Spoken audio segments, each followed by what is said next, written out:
I have to ask.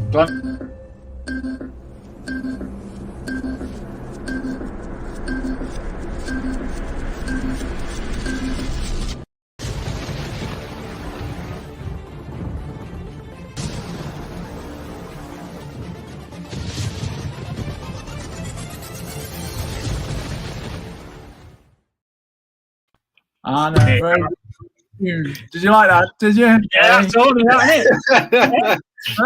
Special guest. Yeah, it's a everybody, and welcome to Lunchbox Live with Chris and Dom. And our very special guest today is Mr. Paul Tinker. I couldn't think of a name to fit in the caption for you, so we'll have to work on that. But good afternoon, Paul, and welcome to Lunchbox Live. How are you?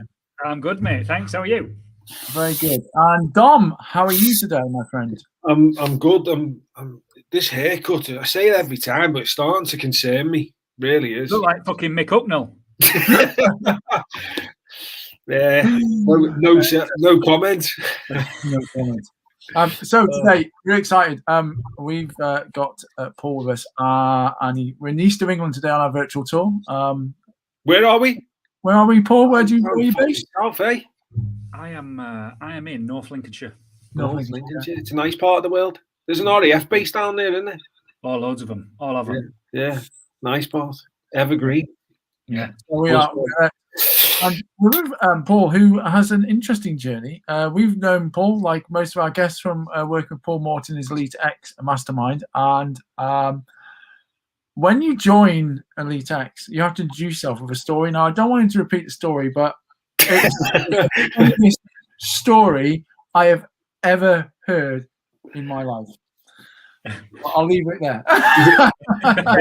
Was it not for lunchtime viewing? Definitely not. No. Definitely not. It's definitely involved the lunchbox, though. Yeah. Yeah. But if you're ever in Jamaica, he's your man. So, Paul, welcome. Can you tell us a little bit about where you're from, who you are, and what you do? It would be really good, please, mate. Aye. So I am from, I hail from Yorkshire, actually. I moved to North Lincolnshire some years ago after a stint in the military. So I done 13 years in the army. I was a Royal Engineer where I trained, should I say, trained to become a bricklayer. Bricklayer and concreter was my trade in the engineers. And I went on from that. When I left, when did I leave? 2007 I left. And I kind of fell into construction management. And when I say fell into, I was being interviewed. When you leave the army, you get put on this thing called a career transition workshop, and you go and the military take you through a series of questions to try and find out what it is that's going to suit you best when you leave, because they want to try and support you and all that. So I'm in this interview with this guy, this big fat guy called John, and he says, "So Paul, what do you want to do when you leave?" And I was like, "Can we come back to me?" And he went, "Yeah." And he went down this line, and this kid 2 seats down from me called Joe said, "I'm going to go into construction management." And I was like, "Oh. Yeah, that sounds good." Well, I'm going to do that. So anyway, when it came back to me, I said, "Yeah, I'm going to go into construction management. I've made my mind up. I've been thinking about it for ages, and that's what I'm going to do." And I'd not. I've just winged it completely. And it came back to me, and this guy Joe, he got interviewed for the same job as me, and I got the job. He still doesn't speak to me today. But, so I went into construction management when I left. I went to work for a national property developer. I've done over 3,000 refurbishments with them across the country, right from Wick up in north of Scotland down to Exeter, and that was my geographical spread of projects. I used to fly to work, living in flats all across the country. I had 2 flats in Glasgow, one in Edinburgh, I had one down in Caerphilly in South Wales, one over in Ipswich. So it's a real sort of testing, trying corporate career that I had. And I left that in 2000 and where are we now? 21. So to jack that in 2018, in March 2018, to set up my own business, and that is where I found myself here today as a result of that, which is the best thing I ever did. Talking about going, did you enjoy your time in the forces? Oh, well, enjoy is a very general word, isn't it? Depends what talking women, Tom, it's too early. Yeah. My my question, I suppose, is what was the hardest part of transitioning from army life into civvy life? That's a good question. I get asked that quite a lot, actually, and the response might surprise you. People think it's going to be something difficult or something like really obvious, but for me, the biggest part, the hardest thing was becoming a manager of somebody that was older than you. So in the military, generally rank comes with age, generally speaking. Yeah. People in their 20s are generally sort of privates or low-level corporals. And then in your 30s, you might move into sergeant, senior NCO.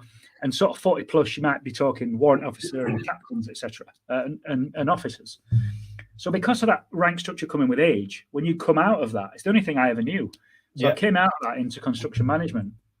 And I was made a site manager as my first appointment.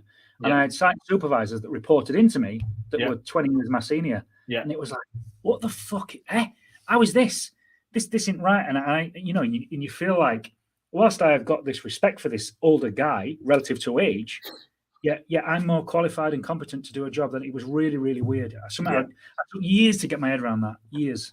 How did you get your head around it?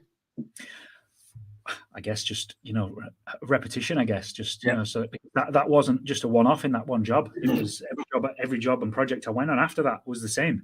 You had people on the tools still in their 50s and 60s, and it was like it felt weird to give them instruction and direction and orders, if you like, because it's like you're not talking down to them, but you're directing these people, and it's like you should be telling me what to do because that's good because I'm tying this in. Where I'm actually doing it is people going through transformations. You've done a transformation from one career into another, and people might be doing a transformation within their health, and they've got a circle of friends that they've grown up with, and then they're going, they're trying to go on this journey to better themselves, but the circle of friends that might not be serving them, and so those people will be talking to him in a way, and that's what I'm sensing here is you've got guys who, how did you communicate? How did you manage them people so that then they sort of respected who you were for what you were, and so that you could do your job really without feeling like shit? It was really difficult. To be fair, because leaving the military, I left as a training instructor. So when I left, my last job in the army was to teach recruits to become soldiers. So I was at that time, what's the word? Autocratic. Very, it's my way or it's the wrong way. Yeah. You will do what I say. And I was very much like that. Yeah. And to change your sort of management style into a more democratic approach, to an approach where you've got to listen to feedback and stuff, that was really tough. Yeah. And even sometimes today, and what are we now? 15. I've been out 15 years nearly. Sometimes today I find myself going back there, like, listen, you fucking do what I say, and that's it. That's how it was. And sometimes you slip back into that and go, oh, quick sense check, and it's not always my way. Is not always the right way. Good learning point. Good, people can take a lot from it. I'm interested in your how many days sober now? Yeah, must be. I'll check it exactly. It's 900 and something. 913. 913 days without 2 years, 6 months, and 1 day. 2 years, 6 months. Now there's another transformation. How the hell did that happen? So when I started, I was telling you about my flying to work and on the planes and all the rest of it. I was in a really high pressure. How many days? Sorry, let's just go back a step. How many days? 913. 913 days. 2.5 years. 2.5 years. Yeah. Drop. Not touched a drop. Not a drop. Yeah. Not a drop. Now there's discipline and commitment for you. So go on. How the hell does that happen? Yeah, so for me, going back, when I lived that lifestyle, what I had to ask myself was, the alcoholism wasn't a challenge, that was a result. And that was the first piece of awareness. You know, people say, "What's your problems right now?" Well, my problem is I'm alcoholic. Yeah. But that wasn't the problem. That was a result. Yeah. The problem was the fucking job and the lifestyle. Yeah. So and my environment. So Yeah. those were the things that needed to change. So it was one of the reasons I left my job. So I left that job and went to go self-employed. Yeah. I stopped living out of a bag and living in hotels and being the party boy. Yeah. And, you know, every night with the lads. Yeah. I stopped going to pubs. I stopped walking down the booze aisle. Yeah. You know, all them things that trigger the behavior that give you the result were the things that needed to change. So, but to take it back, the first thing was awareness and acceptance was the first thing for me, because it's so easy to justify and excuse that behavior, that lifestyle. It's easy. Yeah. Or I drink because this, or I booze every day because this. Yeah. You know, I was on 4 or 5 pints of strong beer, a bottle of wine, and half a bottle of Jack every day without fail. Yeah. And I get to the next morning, and it became that normal. I couldn't get pissed. Yeah. Yeah. Wow. And I'd wake up in the morning like, oh, I don't even have an hangover. So, you know, did you try and give up before you stepped over the line? Did you try? No. I wasn't even aware of it, mate. Yeah. I went on a property training course up in the Northeast, and when you've done any property training, they get you into mindset's a real big thing. Yeah. So, you know, you push yourself, grow your confidence and all of that. And it was the day one that we did it. It was that penny drop moment where you go, do you know what?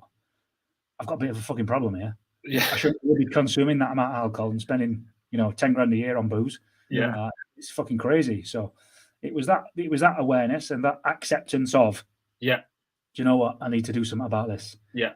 So there and then I was staying away from home. I was in an hotel away from home. So it was 7-day training. I was away. I was away from my friends. I was away from my pub. I was away from my family. I was away from my bar. I have a bar in my house. So I was away. The environment which was conducive to drinking every day was removed from me. Sorry, I stepped away from it. Yeah. So those 7 days were pretty easy, to be honest. It was like, okay, I've got this problem now. I'm going to stop. And it was literally a decision like that. A decision was made that day, and that was it. So 7 days went by, and there was no problem. Them 7 days were fucking easy. It was just the new normal. But when I went back home, that's when the challenge started. Yeah. So the challenge was like, actually, do you know what? When I sit here, I normally have a beer in my hand. Where's my beer? Yeah. Because I went back into the environment where it was the normal. So what did you do? What was the bar in the house got emptied. We stopped going to the pub because we just used to go to the pub every day. Yeah. We stopped going down the booze aisle.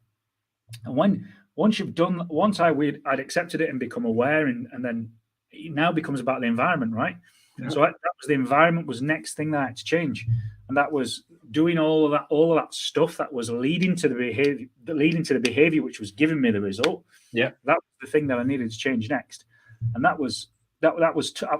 That was tough, but it was one of those things where. What were the behaviors? What kind of behaviors that led to that result? All habit driven. All of it was habit driven. All of it. You know, sit in the chair. That means I have a beer. Yeah. I'm sat on the back step. That means I have a beer. I'm sat in the gazebo in the garden. That means I have a beer. Yeah. I've just finished a tough shift on the tools. It means I have a beer. Yeah. I've just had a stressful argument with a customer. It means I have a beer. I've just finished work. It means I go to the pub. Yeah.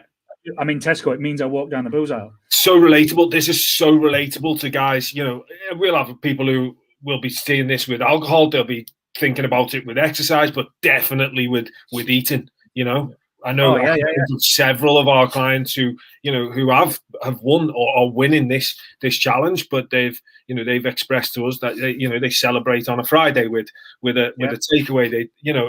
It's so very habit triggers, aren't they? They're just things that go, "Ooh, that's the habit. That's the habit. That's the habit."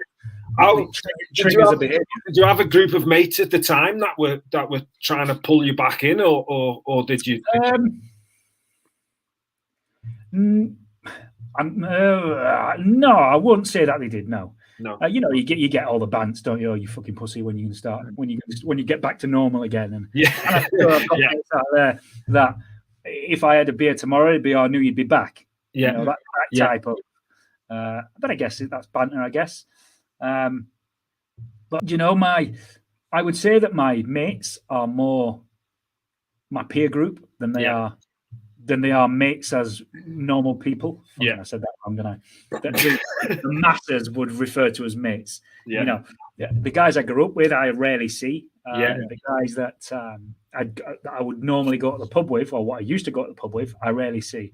Yeah. So now my mates are my peer group, you lads. So if the mates who you went to the pub with, this is important for me. The mates who you went to the pub with, did you stop seeing them because they were going to the pub and you couldn't be there, or as you evolved, did things? I didn't stop seeing them because they went to the pub. I don't think that was a conscious decision. I just stopped going to the pub, which meant I didn't see them. So you evolved. You created new habits. Yeah. I mean, I do still speak to them. We speak over text, and we know message and that. But the only thing that we don't do is go to the pub anymore. Now that tells me another thing, that our only sort of not our only thing in common was this is a guy I drink with. And I think that's really important to understand that. No, I totally agree. Conscious of time, so let's move on to a couple of good, some good things, some bad things. We've talked about sort of two transformations here: army into Civvy Street, booze or addiction, if you will. And guys who are watching it on Transform 365, Transform X will totally relate to that when it comes to food and even exercise. I can definitely into non-addiction, I suppose, into being free, if you will. On them two journeys that you've been on, what would you say people who can relate to that, or what habits do they need to stop immediately? Forget everything else. What do they need to stop immediately? Do you know what I think doesn't help anybody? No. The very word addiction.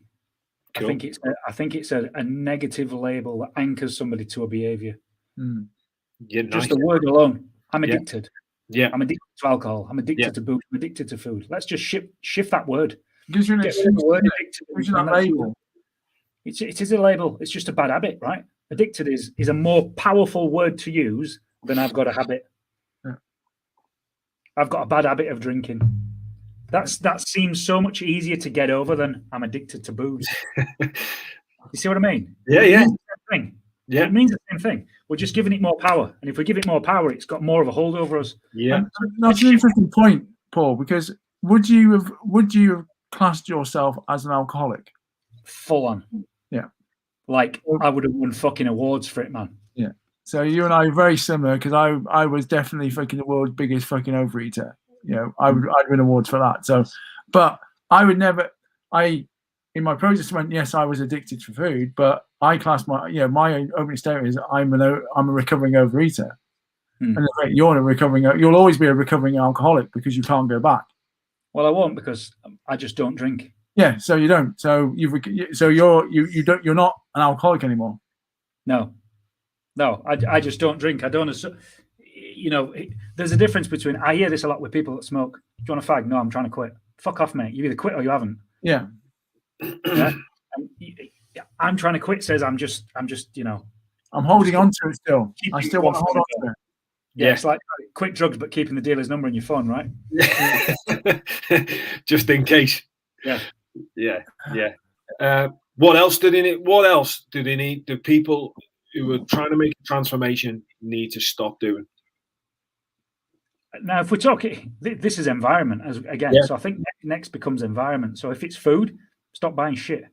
Yeah, you're making so many conscious decisions before that shit goes in your mouth or up your nose. There's such a series of decisions that you got to make before you do that. Someone doesn't hand it to you and you eat it. First and foremost, you're making the decision to buy it.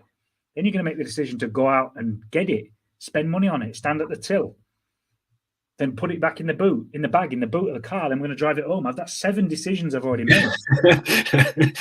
that I've got to make all those 7 choices before I actually eat it. And it was the same with the booze. With the booze, it was right. I'm sat on the city. There's no booze in the house because I emptied out the bar. And then I'm sat on the settee, and maybe fucking Lethal Weapon comes on, the series, him with the long hair. He was great. This is normally when I have a beer. Yeah. So, I then got to stand up, get dressed, make the decision to go to the shop. That means getting in the car, going to find the car keys, getting in the car, driving to the shop, going down the booze aisle. All these series of decisions I've got to make before I can actually have a beer. Fucking crazy. Yeah. One more what? Go on. One more bad habit. What have they got to stop? One more thing to stop immediately. So we've had the label, the environment, blaming. Yeah, I do this because of this. Yeah. You've got to look at whatever that thing is. That is a result. That is not behavior. If you're an alcoholic, that's a result. If you're overweight, that's a result. Yeah. You don't get fat overnight. That is repeated bad behavior. Repeated behavior. Behavior is the problem that needs to change, not the result. Yeah, and if we're working there, the results just follow effort. Join Transform 365 and we'll do that for you. Results. So many people focus on the result and they go after the result and they keep chasing it, be it money, fitness, whatever that is. They chase the six-pack. They chase the result. The result is a fucking byproduct of the effort. Yeah, man. Or waste product, whatever. The result's just an output. It's not something you ever have to focus on. Yeah. If you focus on the process, the results are fucking given. Yeah. With that in mind, 3 bad, let's have 3 good. What you've just talked about it there. You go on courses and the first part is mindset and I'm sure you're mixing with high caliber people. I seen you do a post yesterday of someone who keeps trying to poach you. What are the people that you are surrounded by in different environments? What would you say are the 3 things that they're doing and that people who are listening in, who are watching in, should start doing immediately to have to drive positive results? Oh, you've got to be in a powerful peer group, 100%. Yeah. All this. I hear this. Surround yourself with like-minded people. That's just a fucking buzzword that you can write on these meme things, isn't it? The underlying message behind that is to be a part of a powerful peer group. Yeah. A group of people that are they're going to push you to a higher standard. They're going to hold you accountable to a higher standard. Yeah. Just like the group that we're all in. It's no secret, no coincidence why us 3 are sat on this call right now. That's exactly why, because we're in a powerful peer group. That's why we're sat here. So that even if you're not paying for that, even if you're not paying to be in a peer group, then just be in a fucking peer group. One that's going to help you push you forward and not drag you back down. Yeah, people who are striving who are like-minded, I think I know it is a buzz cliche thing, but if they're striving for goals, like you're striving to be at the top of your goal, and that's why I want to surround myself, even though you're in a different field, that's why I want to be surrounded by you, because you're striving. So when I see you doing well, I'm like, I need to do what he's doing, apply it to my field, but I do. And that's what people who are, if it's alcohol, if it's food, if it's exercise, whatever that you're trying to change in your life is, get with people who are pushing boundaries and also people who have struggled. Because if they've struggled, they'll fucking help you get out of the struggle and not let you quit. Yeah. Another good habit. What are other people doing in your game that, you see and you think, fucking hell, they're going to go far? Consistency. That's another fucking huge thing. It's not enough in your game, you can't diet 5 days a week and have 2 off. That is just that's like quitting the booze in the week. I hear that one a lot as well when people I'm not drinking a week, so it's okay. Okay, but social smoker, social drinker. Vegetarians that don't eat chicken and fish. You're either all in or you're fucking not. You can't just put. I use this phrase a lot. I'm getting in trouble. You can't just put the tip in. You've got to put it all in, right? It's being consistent. Even when you're feeling shit, you've still got to do the work. Yeah. Even when you're not feeling it. This morning, I was walking to work this morning. I thought, I just can't be fucking arsed to do a Facebook Live this morning. I really can't be bothered. And I was walking and thinking, fuck it. I was feeling a bit tired, bit sorry for myself, bit fucking worried. And I got down to my office. I'm doing my planner when I get to the office. Started on with the planner, asking myself for fucking daily power questions, and I got to the end, and it was like, yes, right, now I can do it, because I shifted my state. Into a place where now I can do it. Yeah. And normally I do them at 7 o'clock. It came in at 9:30. Somebody actually texted me and said, "Where's your live?" Fuck off. You know, honestly. Yeah. Honestly.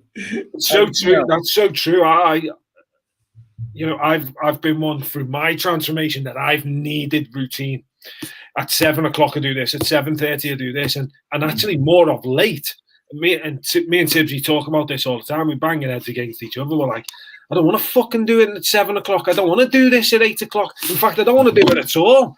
And I'm at, I think that's such a valid point. Is consistency is the key, but it doesn't necessarily mean you have to do it on the hour every hour. Just because you did it yesterday at that time or last week at that. You can be fluid, and that's a struggle that I'm having now, especially with having a wife, a young family. It's like shit. No. Yeah, I mean, another takeaway from that, mate, is consistency doesn't mean daily. It means consistent. That's a great one, actually. I'll even take that away, because sometimes I think consistency is like every day, but it doesn't. It means you're right. It's doing what you said you would do. Yeah. On the day and at the time that you said you would do it. Yeah. Yeah, like it. Let's leave on a banger. One more thing has to be one more good habit. Being in competition with just me. Yes. That's what got me through the last 6 years, for sure. So many fucking people worry about who else is doing what and comparing their results to everybody else's results and trying to copy what they do. And yes, you can get guidance and support and mentoring from like-minded people. Yeah. They can take you through and show your process, but your results aren't going to follow their results until you've been doing it for the same amount of time as what they've been doing. Yes. It's a bit like that. That's a bit like joining a gym with your mate that's been going for 6 years and then getting pissed off after 6 months that you haven't got the same body as what he's got. It's the same sort of thing. You can only show up and be better than what you were yesterday. Yeah. Yeah. And that's what we should all strive to achieve. Yeah, 100%. Set your own goals and put the blinkers on and only compare with yourself. Morty always puts it. He put it in yesterday in the show. He was talking about being a black belt or whatever, and you just can't be striving to be a black belt if you turn up for a few sessions. You've got to put the years in if you want to be a black belt. Do the years, not just look at somebody else and then fucking fantasize about it. Yeah. I deliver a training course over 5 days, right? This is a great example of that. I've been in this game 15 years. Yeah. And people think they can come and do a 5-day training course with me and be me at the end. It's like, mate, it doesn't work like that. Yeah. I'm going to give you a process and I'm going to give you something to follow, a guide, a system, a procedure. Yeah. You follow that with my support and you're going to improve. Yeah. You aren't going to be me after 5 days. No. Might not take you 50 years. Yeah. Especially if you don't go to Jamaica, it won't take as long. Yeah, that's right. Yeah. Awesome, free good, free bad, and two fantastic transformation stories that I think I know a lot of people can relate to. Be it in your world, in my world, in Tibbsy's world. Fantastic, awesome. Thank you very much, Tinker. Yeah, you didn't let us down, mate. I know you wouldn't because you're a star. So thank you for that. And there were some fantastic bombs in there. So really good. Thank you ever so much. Definitely. It was great. So, well, everybody, if you are watching this on Facebook, LinkedIn, on replay, please put hashtag replay in the comments because it helps with the algorithm. I say that every time and nobody seems to do it. So please, just for me. If you are listening to this on podcast, please leave us a review as well, so at least Spotify and Apple Podcasts know we exist. Again, it'll make us feel better. Just a little gift to Tibbsy and Dom, please. There you go, Robert. Yeah, wait a bit. And and thank you very much, everybody. Season one is finished. Season 1's done. Season 1 of Lunchbox Live. With a banger. Yeah, left it on a high. And yeah, thank you. And join us tomorrow for the morning boost, where we will be discussing our training that we'll be doing to our TX guys tonight. So looking forward to that. So if you're not on our course, you're getting fucking free content for shit. Again. No money. Yeah. So turn up. Yeah. Excellent. Well, thank you very much, Paul. Thank you very much, Dom. Thank you everybody for watching and listening. And we'll see you all again very soon. Adios. Cheers, gents.